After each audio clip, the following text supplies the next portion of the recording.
Omulabi wa Delta TV nkwebaza emirimu gy'otusizzaako engalo nako olwaleero. Osibye oti eyo akomyewo ewaka ng'ova ku mirimu egy'enjawulo ate naawe asibye ewaka okuva we twatandikidde olunaku olwaleero ku makya n'ogamba nti Delta TV remote yange sigenda kugikyusa n'otega Delta TV okuva ku makya paka olwaleero we tuli essaawa zino. Nkwebaza nti kikyokola ky'amaanyi era naffe tukola ekisoboka okulaba nga tutuukiriza obweyamo bwaffe obw'okukuweereza. Abafunye obuzibu obutali bumu mu wiiki nga bwe zeetambula okuva twasisinkana ku Lwokutaano oluwedde, naawe nkusaasirako ate ne nkugamba nti weekwase Mukama Katonda kuba yekka yasobola okukuwonya ebizibu ebyo by'olimu, yasobola okuteekako omukono gwo n'akuzzaamu amaanyi n'essuubi okulaba nga ebintu byonna bitambula bulungi wadde nga wabeera okusoomozebwa okw'enjawulo. Mike Mutebi ge mannya nga ntuddewo mu pulogulaamu yaffe nze nga bwe ndaba bwe tuba nga tukubaganya ebirowoozo ku nsonga ez'enjawulo eziba zikutte akati ebiba bitambudde okuviira ddala ku Lwokutaano lwe tuba tukomye okulabikako gy'oli. Tulondamu ensonga ezo ezibadde ez'omuzinzi mu wiiki ne twongera okuzigaziyaamu ne tukuba ekifaananyi ekinene okulaba nga buli kimu kitegeera bulungi. Bannaffe bangi mwebali abamu bakyajja kajjamu kabakuttemu naye ndi ne munnange Profesa Nsanja Siraje era nga musajja mukenkufu. Wiiki nga bwetambudde okuyitiramu akatini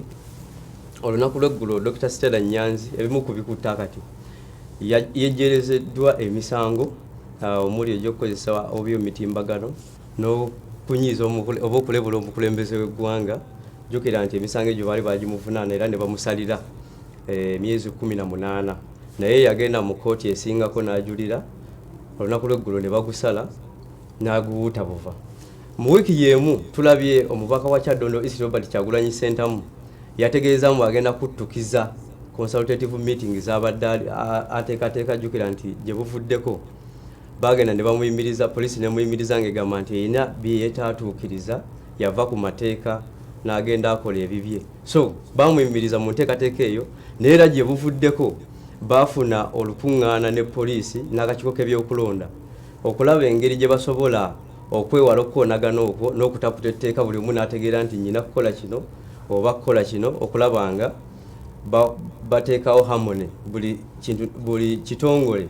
ne kiba nga kimativu n'ebigenda mu maaso. Naye yategeeza nti agenda kuddamu mu meetings ze nga bwe yeebuuza ku bantu oba ddala asaanidde okwesimba okuba pulezidenti mu kalulu akajja aka 2021 era nga meeting eno esuubirwa okubeerawo ku Mande bwe wataba kikyuka wali ku Popopo mu Ndeeba. Mu wiiki y'emu entalo za DP nazo zikyagendera ddala mu maaso. Twalaba ne gye buvuddeko awo babadde bajja bakwasaganya nga bateesa obuli abaka ba palamenti abali ku kadi ya DP kugatta n'abalala ba memba nga ba Sulaiman Kidandala. Jjukira oyo nti bamugyamu obwesige ne bamuteeka bayi ne balonderawo omuntu omulala. So enkaana mu DP nazo zikyagendera ddala mu maaso naye ng'ebyo byonna bijjawo nga mu kiseera ng'eggwanga lyetegekera akalulu ebibiina by'ebufuzi bigezaako okwetegeka okulaba nga akalulu ka 2021 katambula bulungi obanga buli omu atuuka ku buwanguzi nga bwateekeddwa nga bwasuubira. So ngenda kuwa omukisa omunnaffe Profesa Siraje Nsanja buuza ku balabe ba Delta TV ate tubeewo tutandikira. Bannaffe abalabe ba Delta TV tubeyanziza ne tubeebaza okutwegattako akadde kano okubeera nti tukubaganyiza wamu ebirowoozo ku nsonga ezitwala Uganda mu maaso. Oze oyitayita mu bibadde mu sabbiiti n'okoonako ku Democratic Party ndowooza yesinza okukwata omubabiro esabbiiti eno. Kati baganda baffe bano bakutuseemu okukutukamu kwabwe kulagira ddala nti kati kwa lwatu. Ku luuyi luli kuliko omukulu Mao n'abamukkiririzaamu, ku luuyi luno kuliko abatakkiririzaamu ndaba y'ebintu ey'omukulu Mao. So saidi zombi zatandise dda kati okusika omuguwa omwolefu luli gubadde nga guliko kubikirira ne kati baguziza mu lwatu. So kyakusomozebwa kwa maanyi nnyo nti tuba twolekera okulonda ebintu bino bibulukuka nnyo ate ne bibulukuka nga birina amayengo mangi. Kikosa okwetegeka kw'ebibiina ng'ebibiina opposition okuweyuzaayiza kuno kulandulukuka oluusi ne kutuukira ddala ne mu ssaawa y'okusimbawo ababaka abantu bagenda okutuuka mu kalulu ka bonna nga bayebuse nga banaabuuse nga n'amaanyi gali ge baali boogeza agawamu nga gaweddemu so kino kikosa ne omuwendo gw'ababaka be bandinokoddeyo n'ebifo bye banditutte so kwe kusomoza n'okutya kwentiiririra bannaffe bano baganda baffe bano ekisoboka bakikole tubimanyi nti okulonda ekutuuka wabeerawo abeeyagaliza ebifo naye mukikole mu ngeri erimu diplomasi kireme kuvaayo nnyo nga kati bwekivuddeyo kireme kwawulayawula mu kibiina ku kitemaatema kireme kutemaatema mu kibiina okwawula endowooza zibeeramu nga zaawukana naye okunafuwa n'okuyenjebuka kyentya politics oba okweŋŋanga nga tugenze mu kalulu ka bonna muba mugenda mu kintu nga kyamaanyi kyetagamu obuwagizi kyetagamu ebikozesebwa that is logistics resources ebyobugagga tutunulira ebirowoozo ebyawamu tugolete ekirowoozo aleete ekirowoozo tukumyekumya gwe abantu abataano b'oyina nange abataano benyina tubatadde tutyawamu okukolaganira wamu eyo nayo ebeera resources logistics bye bino ebintu ebikalu naye resource twaliramu n'obuwongo obukugu kakati buli wemweyuzayuza amaanyi ge mwanditadde ku luyi luli lwemuvuganya nago ate mugeyoleseganya mukweyoleseganya amaanyi ne muyenjebuka ne munafuwa mugenda tuka eri mu kalulu ka bonna ng'oli tabawulira ng'asobola obbamementula so kati kwe kusomoza kwendaba mu kintu Profesa ng'oggyeko ensonga za DP olowooza biki ebisinza okukolera wiiki mu nnaku zino ze tukubya amabega ennaku ze tukubya amabega abavubuka bano amatuse mu kisenge abantu ba bulijjo we bawuliririza ebiba bigenda mu palamenti ne babuuka ne bekkata wansi nze ekintu ekyo nakirabye mu ndaba nnya enkulu ekisooka kye baakoze kyo kyennyini tukkiriziganye kyebadde kimenya amateeka tetukkiriziganya nakyo naye obubaka bwe baabadde batwala mu nsonga yaabwe yabakozesezza ekintu ekyo nze obubaka bwe nsinga okutunuuliramu abavubuka bano bakiikirira endowooza y'abantu bangi nnyo abasigaddeyo nga basirise omuntu middle class asasula emisolo mingi ku luguudo mu kukula byakozesa emisaala gyonna naye wakati w'okusasula emisolo egyo gyonna emingi n'asuubizibwa ti gavumenti egenda kubaako obuweereza bwemutuusaako n'akeera ku makya ng'emmotoka ye baginabuddeko ennamba bagiggyeko bwamala okugjako ennamba y'emmotoka ne balekawo n'ennamba y'essimu ne bagamba tukubireko okwo otuweereze n'essente ennamba yo tugikuddize n'asuubira nti ajja kufuna okuyambibwa ku poliisi ne kutalabika yasasudde eri omusolo ayambibwe kakati wano bamwongeddeko ate akazita akalala tayambiddwa omuntu wa bulijjo 100 naye n'aggyibwako omusolo naye ogenda owulira ng'owulira obutemu bwabaddewo notabaawo kyamaanyi kikolebwa poliisi nga bulijjo n'ekikwate kyayo tukyanoonyereza tugenda mu maaso okunoonyereza poliisi yabakanye dda n'ogwayo gw'okunoonyereza oli gwe basasuza emisolo emingi n'avuga emmotoka ye ebinnya mu luguudo bingi ne bimukuba nono 100 naye n'agenda mu ddwaliro emulago n'atasangayo kantu konna ne bamukebera ne bamuwandiikira ntigenda ku famasi bweti kati okunyigirizibwa n'obusungu abantu abo bwe bayina abavubuka bano kyebabadde bagezako gamba babaka ba palamenti nti mwemazeemu omuwendo gwe tubadde tubasuubiramu ebizibu ebiruma nga bikutta abantu obugigi bitutwalaganya bitumalawo muli wano Profesa kyotegeeza ogambye ekisooka kikolwa kimenya mateeka era naye kozi yakyo message bwomukkiriziganya nabo kati olukiiko lw'eggwanga okubeera nti no wakati mu kulemererwa n'ebizibu ebinyiga bannansi bali awo beefuula bwefuzi nti bo ekintu bakikolamu bukozi nsimbi bafuula tebinkwatako bo kasitaidirwe ejja kati okubeera nti bafuula palamenti awantu we bakolera ensimbi so si entabiro ey'okugonjoola ebizibu by'abantu be bakiikirira so begendereze obusungu abantu bwe balina bugenda bweyongera bajja kutuuka okubeera abo baguddewo bugguzi kati wajjukira wabaddengawo n'abavubuka abaleeta obubizi ku palamenti obwo bonna baali batandiikiriza kati ekyo kimu ekyokubiri nkugambe ziri ensonga nnya ekyokubiri kyaba nahabudde nekikube ebituli mu security ya parliament kyabalaze nti security yammwe can easily be naye ate oli ayinza okugamba nti bazze nga bantu ba bulijjo kuba parliament is a public place era omuntu asobola okujja n'awuliriza bye babigenda mu maaso omwaka wange yateesezza atya ayinza okuga nti bazze nga bantu ba bulijjo kati mu security line bakolaze nti security eyo gye batuteekerawo ne batutiisatiisa basobola ogibiitinga ensonga y'okusatu ngwami tulinakijjemu ensonga nnya nti abavubuka bano bayinza okuba bakozeseza akakisa ako nga bagenda kweyingira oba kuyingira mu bifo bya bukulembeze ekibanga ekyo bafunye we batandikira bafunye political capital bagenda kutandikirawo ekirala ekisembayo nafunye suspicion okutandika okuteebereza naye ngamba nti ekintu kino tekyabadde stage managed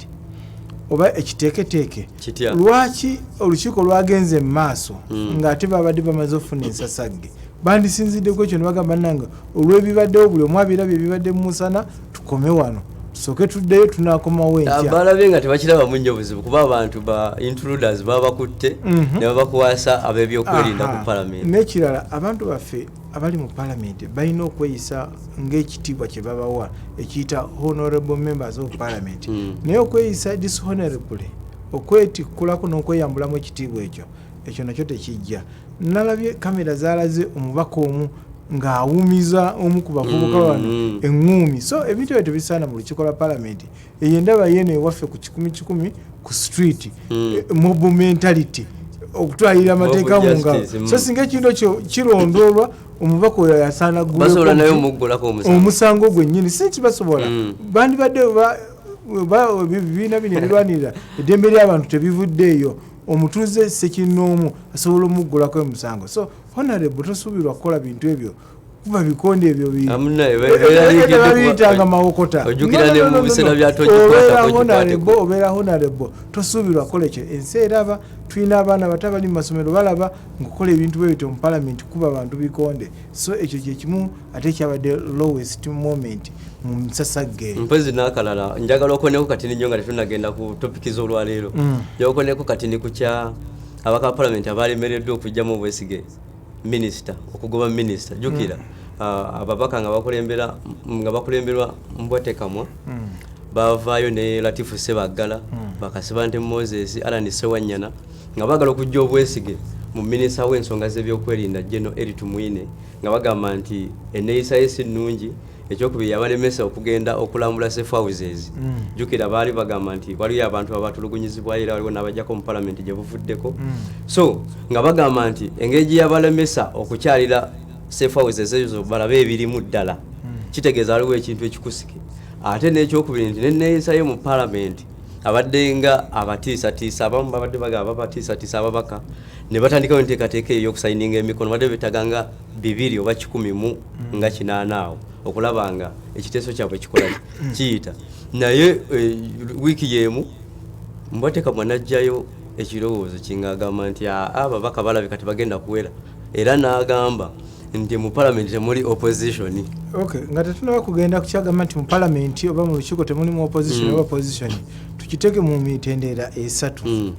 ekintu kyogamba nti bajjemu omukulu oyo owesige bamusuule wabweru yaki mu lufuutifuuti kye bayita censuring bo bennyini abakikulembedde si be bantu abali awo society betwalanga ba serious people society batwalanga bannakatemba ekyo kimu ekyokubiri kino ekintu kirakinga merit of a national outlook kibulamu omuzinzi okulabikanga abakikola kulw'abantu ba bulijjo twagala abantu abo baveeyo bagaye tugenda kujjamu minisita wa kino olw'okulema okutuukiriza obuweereza ku bantu kati gogamba ogyemu minisita obwesige olw'okuba mmwe yabayisaamu amaaso kakati ziri ssente za muwi wa musolo z'okozesa z'ogenda okwonoona noono gw'ogenda okugira naye ensimbi za muwi wa musolo baana abana nga bagenda mu kkooti nga tebagamba baliyiriire kati kibulamu pro peopleness okubeera nti no mukikola naye ng'abantu mulina support y'abantu mu interest zani serving so bino byabadde by'abantu bakalisoliiso abayagala okweyagaliza kyabadde kibulamu obulambulukufu n'okulumirirwa abantu ba bulijjo bantu abagala just okubeera nti balina ego nene tekyabadde na merit twagala abantu abo bagambe nti no leero tugenda kuyita minisita wa kino atuwulire lwaki kino kiganye okutuuka obuweereza mu minisitule ye buganye okutuuka mu bantu ba bulijjo ekyo abantu bajja kubeegattako naye ebyo byogamba nti atuyisaamu amaaso ng'abantu tebalaba ddagala mu malwaliro atuyisaamu amaaso nga wali eri Kinyana Mpindi ewamala mu Kampala mu Nansana municipality oyinawo enguudo eziri impassable zitayitikamu ng'abantu basasula emisolo bakola ki naye ng'enguudo awo kilomita 7 okuva mu kibuga wakati enguudo ziri impassable. Ekyo tetukiramu. Okay, Professor Tuyinza kakati ya omulewa wa Delta TV okyali program nze nga bwendaba mutukubaganyiza ebirowoozo ku nsonga ez'enjawulo ne tukugazizamu ne tukuwa ekifaananyi ekinene wajjukira mu mawulire tukukoonako tukuwaako bubi wabula wano tuddamu ne tutula tusobola okugaziya ensonga ne tukubira ekifaananyi naawe n'obaako kyojjamu. Olunaku olwaleero bwe buzibidde nga Pulezidenti Yoweri Kaguta Museveni okuva wano mu Uganda abaddeko mu nsisinkano ne Paul Kagame nga ye Pulezidenti w'e Rwanda era ensinkano eyo ebadde ku booda kwennyini ku nsalo ye Gatuna ne bateese okulaba nga batuuka ku nzikiriziganya. Jjukira kati guweza omwaka mulamba ng'ensalo eyo ki nsigale era Rwanda erina ensonga zeewa nti Uganda erina abantu bannayuganda bannansi ba Rwanda bezenga ekwata ne galira bino bwe bituukidde nga ne olunaku mu nnaku 2 emabega gavumenti ya kuno yatadde abantu 13 nebazaayo mu ggwanga lya Rwanda kitegeeza bibadde ng'eyogera ebimu bibadde biki bituufu. So tugenda kutunuulira ensisinkano eno ddala evudde enaavaamu ebibala kubajjukira nti si gwe mulundi ogusoose baatuulako Pulezidenti wa Angola yabatuuzaako ne bajjako ne Rwanda delegates ya wano yavaayo negenda etuuka mu Rwanda era ne babaako bye bateesa ne bakkiriziganyaako. Katugendeko mu kumbulamu bwe tukomawo bwe tugenda okutandikira tulabe ddala ensisinkano eno enaavaamu ebibala oba enaasigalanga bwe kiri ng'ensala eggaddwa tovaawo katukomewo.